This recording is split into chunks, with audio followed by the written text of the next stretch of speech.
नमस्कार, मी प्रिया काळे. तरुण भारतच्या न्यूज बुलेटिन मध्ये आपल्या सर्वांचं स्वागत. आता पाहूया ठळक घडामोडी. पारंपरिक औषधी संशोधनाच्या क्षेत्रात संपूर्ण जग भारताकडे पाहत आहे. देशाला वैद्यकीय क्षेत्रात आघाडीवर नेण्याची जबाबदारी शास्त्रज्ञ आणि संशोधकांवर आहे. जैवविविधता जतन करून भावी पिढ्यांसाठी पारंपरिक औषधी पद्धती जतन करण्याचे आवाहन उपराष्ट्रपती जगदीप धनकर यांनी केले.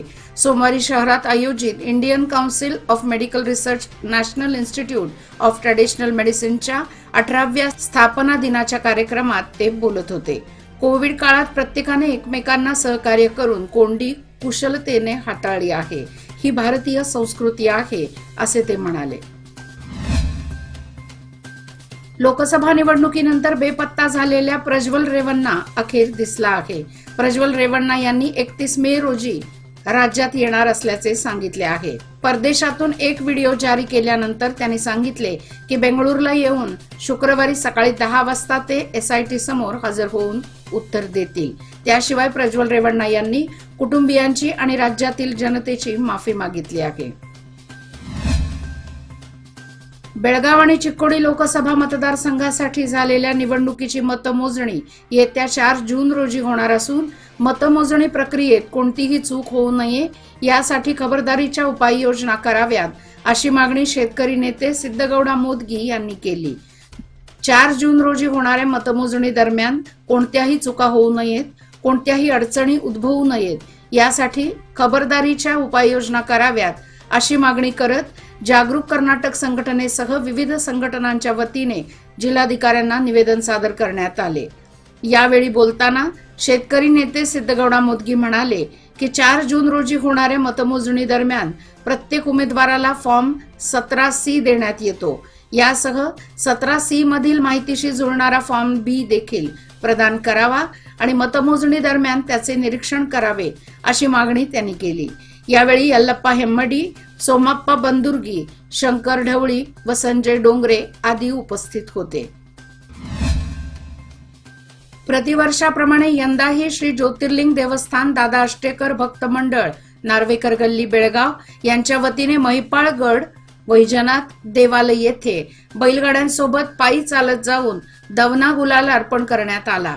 25 मे रोजी सायंकाळी भक्त मंडळ महिपाळगड देवालयाकडे रवाना झाले. तेथे जाऊन वस्ती राहून त्यानंतर 26 पहाटे 5 वाजता अभिषेक करून वैद्यनाथ देवाला खीर भात पुरणपोळीचा नैवेद्य दाखवून प्रसाद वाटप करण्यात आला आणि सायंकाळी परत परतीचा प्रवास करून भक्तगण नार्वेकर गल्ली ज्योतिर्लिंग देवस्थान येथे पोहोचले.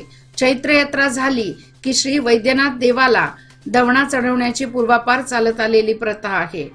ती भक्तगण आज तागायत जोपासत आले आहेत. यावेळी खनगाव, आष्टे, खानापूर, मंडोळी, हलगा या गावातील भाविक उपस्थित होते. बेळगाव तालुक्यातील उचगाव मळेकर्णी देवस्थानमध्ये यापुढे पशुबळी देण्याच्या प्रथेला निर्बंध घालण्यात आले असून उचगाव आणि परिसरात कोणालाही देवीच्या नावाने बकऱ्याला बळी देऊन मांसाहारी जेवणावळी व यात्रा करता येणार नाही. जर कोणी केल्यास त्यावर फौजदारी गुन्हा दाखल करण्यात येईल, असा महत्वपूर्ण निर्णय सोमवार दिनांक 27 मे रोजी उचगाव ग्रामपंचायत, देसाई भाऊबंद कमिटी, देवस्की पंच कमिटी आणि ग्रामस्थांच्या झालेल्या बैठकीत बहुमताने हा ठराव संमत करण्यात आला आहे. या बैठकीच्या अध्यक्षस्थानी उचगाव ग्रामपंचायतच्या अध्यक्षा मथुरा तेरसे या होत्या. उचगाव येथील प्रसिद्ध आणि जागृत असलेल्या मळेकर्णी देवस्थानमध्ये वर्षभर मंगळवार व शुक्रवार बकऱ्याचा बळी देऊन जेवणावळीचे मोठे कार्यक्रम या ठिकाणी होत असतात. सोबत देवीच्या नावाने अवैध कामे वाढलेली असल्यामुळे यात्रा बंदीचा निर्णय घेण्यात आला आहे. महिलांची शक्ती हीच समृद्ध भविष्याची निर्मिती. लोकमान्य घेऊन आले आहेत महिला उन्नती योजना, जी देते तुमच्या गुंतवणुकीवर 10% आकर्षक व्याजदर फक्त 500 दिवसांकरिता. किमान गुंतवणूक 10,000 रुपये. अधिक माहितीसाठी आजच कॉल करा 1800-212-4050. योजना फक्त महिला सभासदांकरिता. नियम अटी लागू. लोकमान्य, जिथे पैसे वाढतात आणि नातं वृद्धिंगत होतं. उचगाव कोवाड या मार्गातील अतिवाड क्रॉस ते कर्नाटक महाराष्ट्र हद्दीपर्यंतच्या 1 किलोमीटर अंतराच्या रस्त्याची अक्षरशः दुर्दशा झाली असून संपूर्ण रस्त्यावर मोठमोठ्या खड्ड्यांनी हा रस्ता विखुरल्याने या रस्त्याची चाळण झाली आहे. सदर रस्त्याची तातडीने दुरुस्ती करावी अशी मागणी या भागातील प्रवासी व नागरिकांनी केली आहे। बेळगाव तसेच शिनोळी, बेळगुंदी, उचगाव अशा अनेक भागातील प्रवासी व नागरिक महाराष्ट्र हद्दीतील कागणी, कोवाड ते थेट नेसरी, आजरा, गडिंग्लज, कोल्हापूर अशा भागात प्रवाशांची सातत्याने या रस्त्यावरून वाहतूक होत असते। यासाठी तातडीने सार्वजनिक बांधकाम खात्याने पावसाळ्यापूर्वी या रस्त्याची डागडुजी करून 1 किलोमीटर अंतराच्या रस्त्याचे डांबरीकरण तातडीने करण्यात यावे अशी जोरदार मागणी या नागरिकांनी केली आहे। बेळगावाचा भंगार बाजार अख्ख्या सीमा भागात प्रसिद्ध आहे। तेथे मिळणाऱ्या स्वस्तातील वस्तूंविषयी ग्राहक राजा कायम खुश असतो। मात्र बेळगावमध्ये अजून एक भंगार बाजार आहे। तिथे गाड्या बघायला मिळतात, परंतु त्या खरेदी करण्याची कोणतीही सोय नाही। या भंगार बाजारातील गाड्यांचे मालक कोणी साधे नाहीत, ते आहेत खुद्द राज्य सरकार आणि महापालिका। शहरातील वॅक्सिन डेपो, सदाशिव स्मशानभूमी अशा अनेक ठिकाणी वाहने कानाकोपऱ्यात मोकळ्या मैदानात उभी करण्यात आलेली आहेत। या गाड्यांचे मूल्यांकन दिवसागणिक घटत असून माध्यमातून शासनाचे लाखो रुपये वाया जात आहेत। अजून काही काळ या गाड्या अशाच उभ्या राहिल्या तर त्यांचा समावेश जुन्या वस्तूंचा संग्रह असलेल्या म्युझियममध्ये झाल्यास, शाळा कॉलेजमधील विद्यार्थी ते बघण्यासाठी गर्दी केल्यास सामान्य बेळगावकरांना आश्चर्य वाटायला नको। जिल्हा प्रशासन अंतर्गत वेगवेगळ्या विभागाचे ट्रक, जिप्सी, मॅक्स, अँबॅसिडर, पाण्याची टँकर आदी प्रकारची वाहने धूळ खात पडली आहेत। सोनोली बेळगुंदी नाल्यावरील पुलाचे कामकाज सुरू करण्यात आले आहे। या पुलाजवळ रस्ता खराब झाला होता, तसेच पावसाळ्यात पाणीही येत होते। सध्या पुलाचे कामकाज सुरू झाल्यामुळे वाहनधारकातून समाधान व्यक्त करण्यात येत आहे। या परिसरात दरवर्षी मोठ्या प्रमाणात पाऊस होतो। या नाल्यातून पाण्याचा योग्य प्रकारे निचरा होत नव्हता, त्यामुळे पावसाचे पाणी आजूबाजूच्या शेत शिवारात जात होते। त्यामुळे शिवारातील बांध फुटून शेतीतील पिकांचे नुकसान होत होते। 2019 साली झालेल्या अतिवृष्टीमध्ये या पुलावरून वर रस्त्यावरही पाणी आले होते।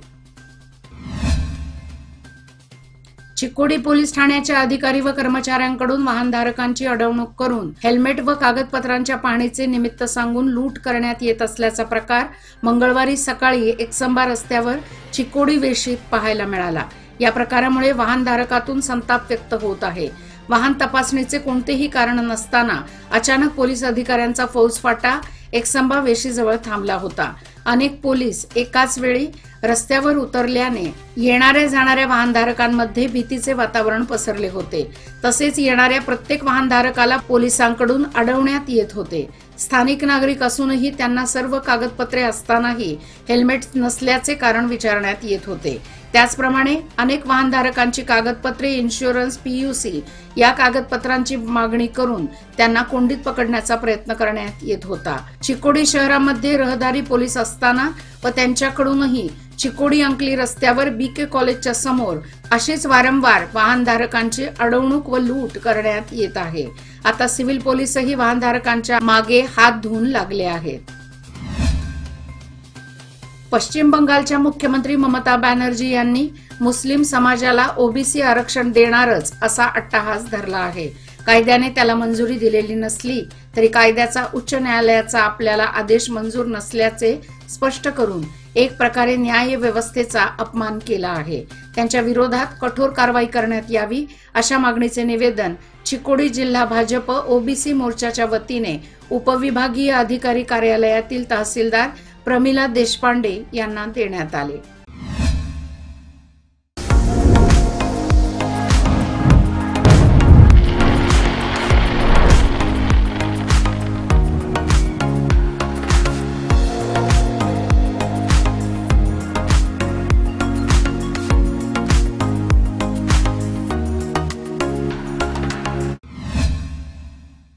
कंग्राळी बुद्रुकी येथील सरकारी कन्नड हायस्कूल पासून चव्हाड गल्ली, लक्ष्मी गल्लीतून गावाजवळील तलावापर्यंतच्या कॉन्क्रीट गटारी कामाचे काम युद्ध पातळीवर सुरू असल्यामुळे नागरिकातून समाधान व्यक्त करण्यात येत आहे। सदर गटार चव्हाड गल्लीतून दोन्ही बाजूने होणार असल्याचेही यावेळी सांगण्यात आले। सदर कॉन्क्रीट गटारी कामासाठी मंत्री लक्ष्मी हेब्बाळकर यांच्या फंडातून 1,21,00,000 रुपये मंजूर झाल्याचेही सांगण्यात येत आहे।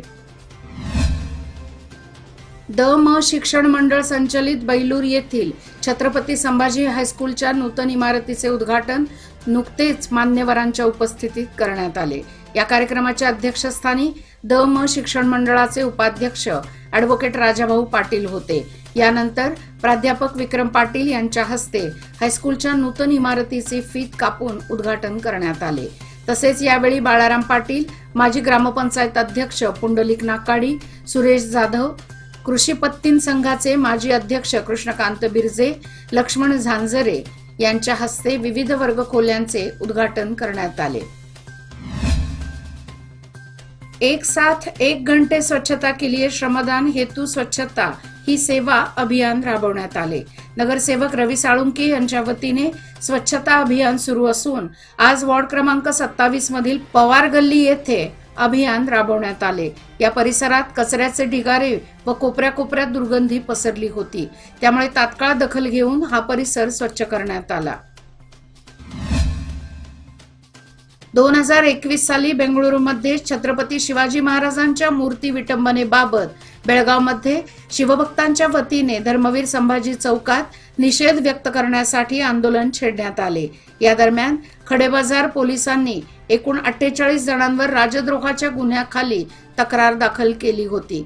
यापैकी एकूण 35 जणांनी आपल्यावर खोटी तक्रार दाखल केल्याप्रकरणी कर्नाटक उच्च न्यायालयाच्या धारवाड खंडपीठाकडे अर्ज केला होता। उच्च न्यायालयाने कागदपत्रांची छाननी करून सदर 35 जणांवर करण्यात आलेली तक्रार खोटी असल्याचे सांगत 35 जणांची निर्दोष मुक्तता केली आहे। याचबरोबर आजचे बातमीपत्र इथेच संपले। अधिक माहिती आणि ताज्या घडामोडी करता पाहत रहा तरुण भारत न्यूज चॅनल।